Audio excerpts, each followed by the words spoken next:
Hello and welcome to all of the UK 200 member firms to this webinar on pricing in the current COVID pandemic. I'm Andy Poole, I'm the legal sector partner at Armstrong Watson, and with me today is Nigel Haddon. Nigel is a pricing consultant at Burcher Jennings. You may remember that we both appeared at last year's UK 200 conference speaking on pricing in professional firms. And later this year, we're planning on having a series of UK 200 only 2-day pricing masterclasses for you to come along and attend as well.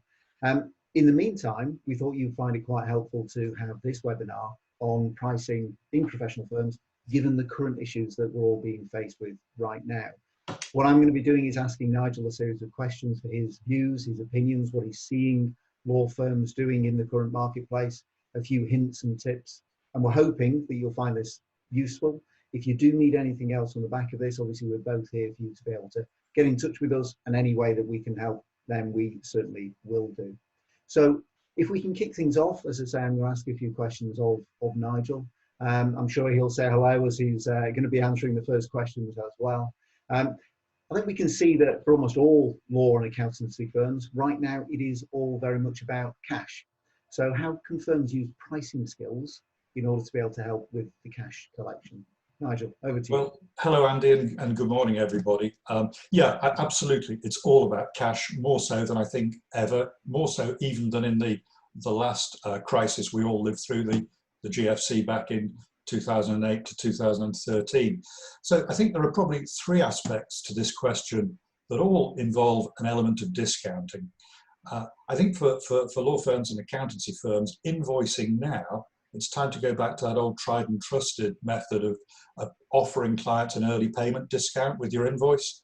I remember the accountants that I've retained for a number of years, all of their invoices to me used to have a less 1.5% for payment within 7 days option on the invoice. And I think that's time to bring that back as standard. And a figure around 1.5%, 2% is plenty. It's a sufficient discount to motivate clients to pay. I think 7 days is the right sort of window for that. So that's the way I would approach invoicing current matters, and you don't need to change the terms of your retainer to offer that as an option on the invoice. But there's also the question of that working capital that we're currently missing out on, namely our debtors. And I think there are a couple of approaches that I'd be suggesting there. That there's no rocket science to this. It's obvious and it's common sense, but it needs doing. It needs driving from the top in law firms. So looking at the aged debtors, those in the sort of 0 to 90 day bracket, what you might call current aged debtors, let's get our credit controllers or our fee earners onto those clients and say, if you pay this now, and now can be 48 hours, 72 hours, I'll give you a 2.5–3% discount on that figure. Bird in the hand at this stage rather than two in the bush. And I'd possibly even go further. For those that have slid into the doubtful debtors region, I don't know what your experience is, but I would say anything over 90 is heading to doubtful. Some would say 120 days.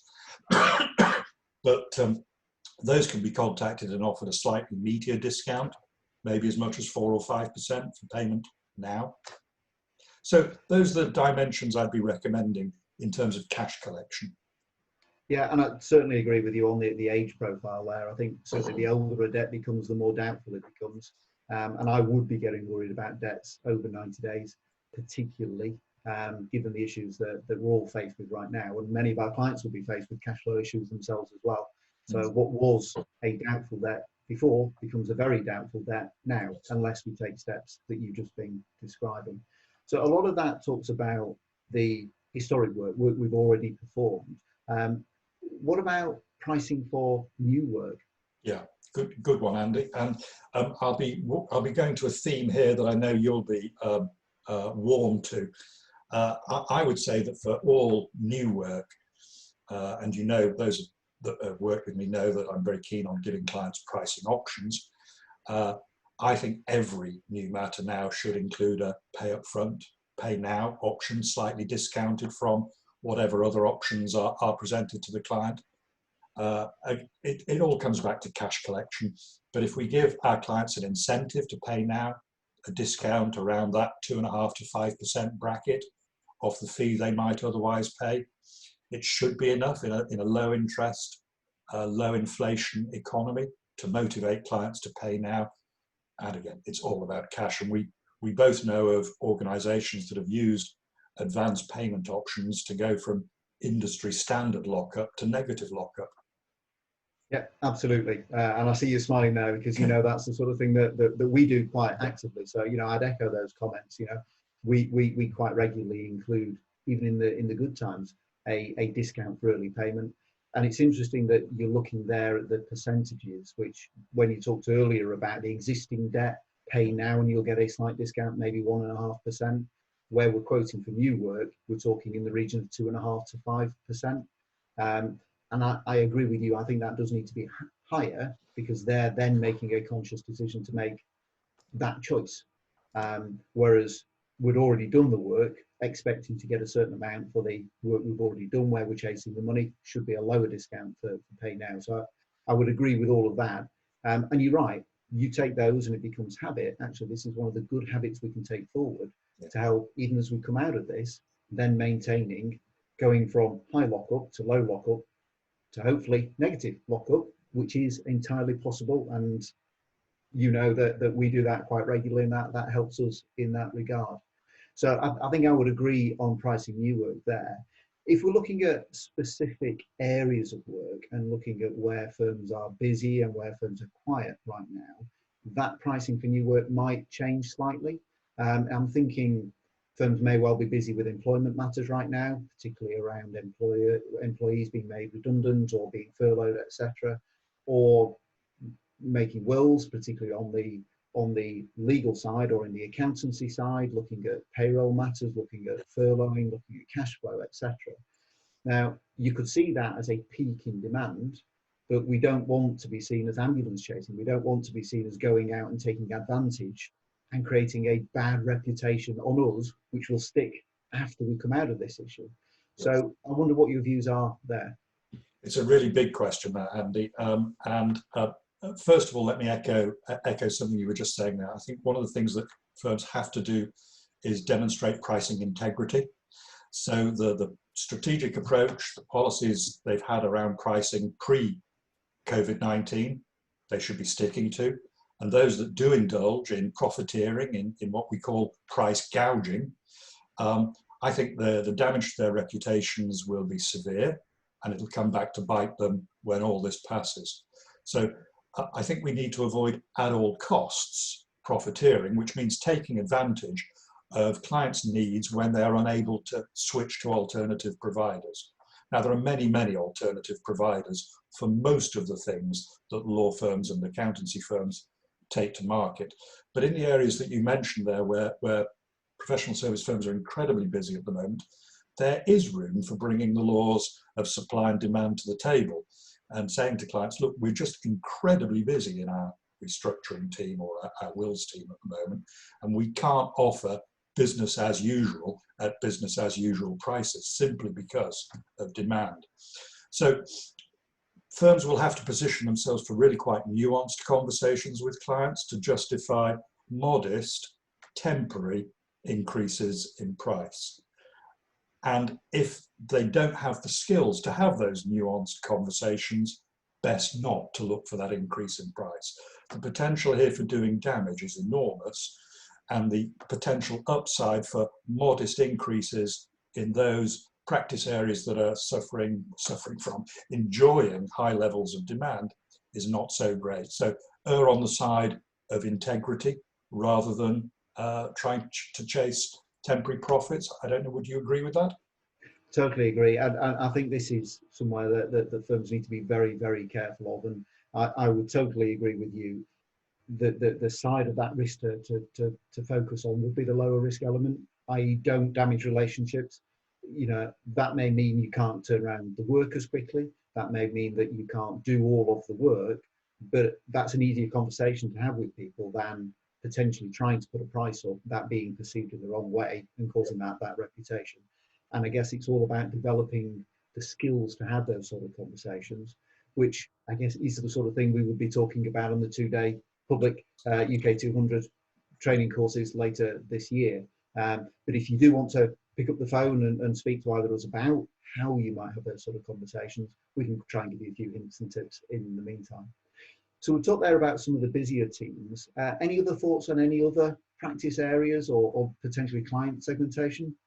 Again, it's a difficult area. I think that we've probably covered practice area segmentation in our last section. Client segmentation is something, though, that comes back to something that we work on quite hard in our masterclasses, Andy, which is trying to get away from the one-size-fits-all approach to pricing, that there's a price for a job. Think about it now. Think about the vast array of client experiences that will be out there. Many UK 200 firms will have clients that are engaging in mass redundancy programs, furloughing, looking for loans, etc. Yet at the other extreme, we'll have clients that are taking on extra staff to cope with demand. It would be nonsensical to price the two in the same way. We have to be able to tailor our pricing to the clients who are on their uppers and those that are experiencing unprecedented booms. So again, it needs a nuanced approach. It needs firms to have the skills to be able to treat clients differently, even though the job is fundamentally the same. But it's a challenge, and it's a challenge that firms need to rise to. Yeah. As we say, price every job, every client, every time, and have that individual approach, thinking about it rather than those standards. We talked about teams that are in high demand. There's a difference generally between that high demand because they want something in terms of a client coming to a law firm or an accounting firm and saying, I'd like you to do this, and it all comes at the same time. And there's a difference between that and actual genuine urgency from the client saying, I need this and I need it now. Yeah. So if that is the case, is there a slight difference of approach there? More than a slight difference, Andy. You know, where clients are saying, and where I've seen it a lot with my clients over the last 3 or 4 weeks, has been on wills, sadly.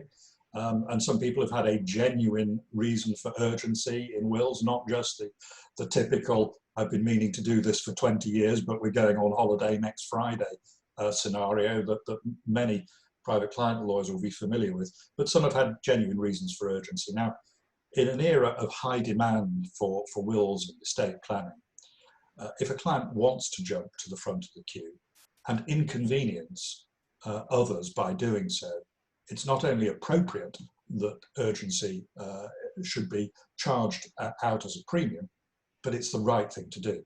So clients, again, should be given the choice. If you really want this turned around in today or X days, then our price goes from here to here. But if you're content to take your place in the queue, and we'll probably get round to your will or getting round to execution in maybe 3 weeks, the price is down here. It's absolutely right, because otherwise all the long-standing loyal clients of the firm are getting their work pushed back through no fault of their own. So yeah, we should always charge a premium for urgency, or at least give the clients the choice. Would you like to pay this premium to have it done now, or are you content to take your place in the queue? Yeah, and I think that's the right way to put it across. It's to put it across with that choice. So we're thinking we can do it by then, but it's going to cause these implications, in which case we would need to charge a premium for that. Do you really need it then? In which case it's this price. If not, if you're happy to wait, it's this price. And I think those same considerations, if you have the sensitive conversations, should apply. And it's not just in the wills examples you've given there in the legal side. There's also the similar issues within accountancy firms where clients are coming to accountancy firms saying, I need this and I need this now. And that right now may well be to obtain funding. It may well be to obtain a grant. It may well be to have a cash flow forecast prepared in order to be able to determine whether they're furloughing staff, for example. So there's lots of things where if a client demands a response that is out of the ordinary in terms of a response rate, then we start to think along those lines. Just moving on in terms of a stepping up from that micro level up to potentially a little bit more of a macro level, on a strategic front, thinking about the advice to give to leadership teams of law firms in terms of setting pricing guidelines, etc. I'd like a little bit further thought on discounting, but because you've mentioned it a couple of times already. But actually, this time of year, many law firms, accounting firms, they have their year ends. It's a typical time for reviewing charge out rates, and it's a typical time for potentially, usually, increasing charge out rates. Now, what would your views be for the leaders of professional firms in terms of reviewing those charge out rates, but not just reviewing whether they should be going up now, but also how that's communicated to clients? Gosh, that's a good question, and a big one. Well, let's look at what we're facing. What we're facing at the moment is a demand crisis. It's not a cost crisis, certainly from the service firms angle. So I wouldn't see any overwhelming strategic reason to postpone any annual review of charge out rates, nor would I say thou shalt not increase rates during a crisis. I recall when I was in private practice and trying to cope with the GFC, one of the levers we pulled quite early on was a 10% increase in charge out rates. If 20% of our work's fallen off a cliff, the least we can do is try and charge a bit more for what's left. So I don't think there's any moral or strategic objection to reviewing charge out rates or increasing them. There is, of course, going to be some skill in communicating those increases to clients, and we've touched on that already. So this is probably not the time to be looking for the more ambitious increases of the kind that we saw some years ago and have come back on the radar recently. So it's about communication, but it's a relatively easy message. Law firms' costs will have been increasing.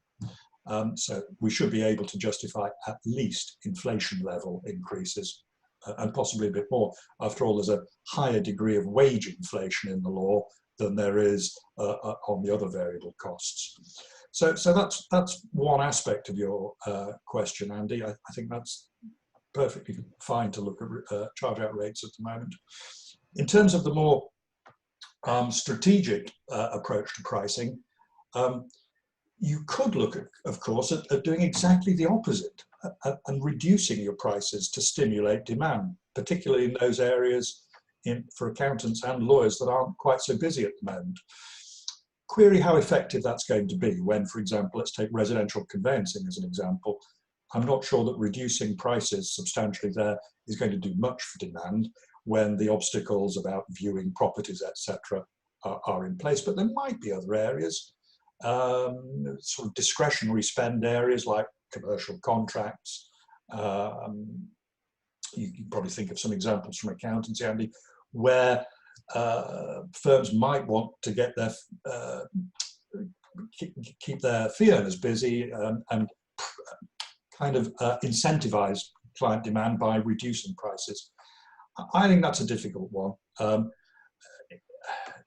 Probably something I wouldn't recommend leaders to go and explore. I think a better way of responding to any demand for reduced prices would be to offer added value rather than reduce prices. No, we can't give you 10% off that, but we could do XYZ for you as well. It might be webinars of this kind. So I prefer to look at added value than discounting to stimulate demand. But the other thing that occurs to me in terms of what I'd be doing in a leadership position now is something that might go against the grain for a lot of professionals. Professionals value their autonomy in firms almost above all else. And we have to recognize that at a time like this, anxiety about our positions goes across the spectrum from trainees, newly qualified support staff, all the way up to equity partners. It's not hard to imagine that the interests of our fee earners diverge quite substantially from the best interests of the firm.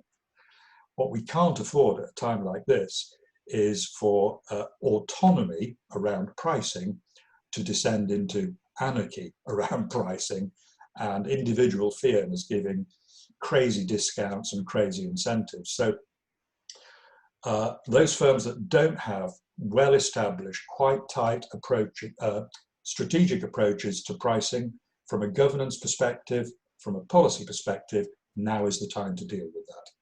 I think it is time for most firms to centralise the control around pricing. Yeah, and I would agree. You know, now is all about strong leadership, and this is just one part of that, and making sure that everybody is moving forward together in the same way, in a consistent method. So we haven't got people giving discounts over here, charge out rates increases over here, consistent communications with clients, and that does need to be controlled. So if firms are thinking about discounting to stimulate demand, and in the accountancy side, that may well extend to things such as, well, we don't want you to do our accounts or our audit now, but can you come back later in the year? Well, actually, everybody wants us to come back later in the year, and therefore there will be probably not enough time to be able to deal with everybody then. So some firms could consider giving a discount to do it now. Yes. Yep. Downside of that is actually you could have furloughed those staff. So would you bring them back for work you're doing anyway, not furlough them just to keep them busy and give a discount? Potentially not. So that's why these decisions probably need to be made at a senior level. Yes. And any discounting needs to be agreed and signed off.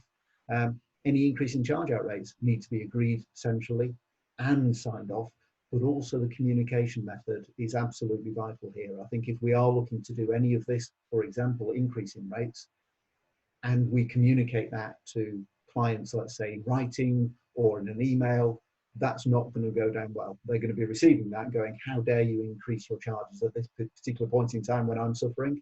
That will stick. And I think generally my views for everybody in the professions, but also the wider world, as you go through issues like this, if you deal with things in the right way, you deal with people in the right way, you look after each other, you communicate in the right way, those added value things, those extra steps you've taken, the way you've dealt with things, the way you've communicated things will stick for the better, and you will bind those relationships together.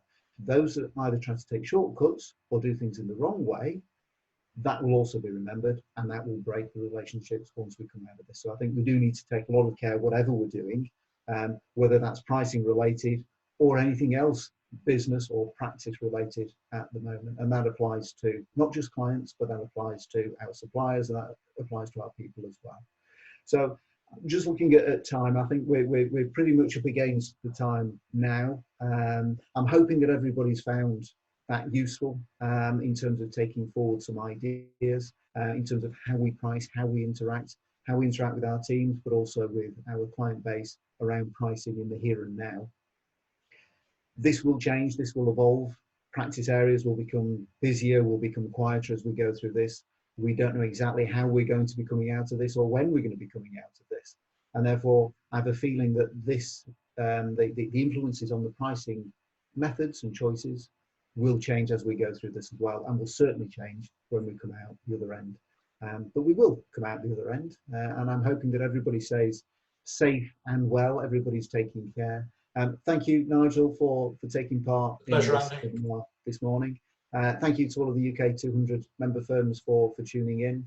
As I said earlier, if you've got any questions, then please do get in touch either centrally through UK 200 or getting in touch with me directly, andy.poole@armstrongwatson.co.uk, or direct to Nigel if you want to ask any questions, if you need any help or support.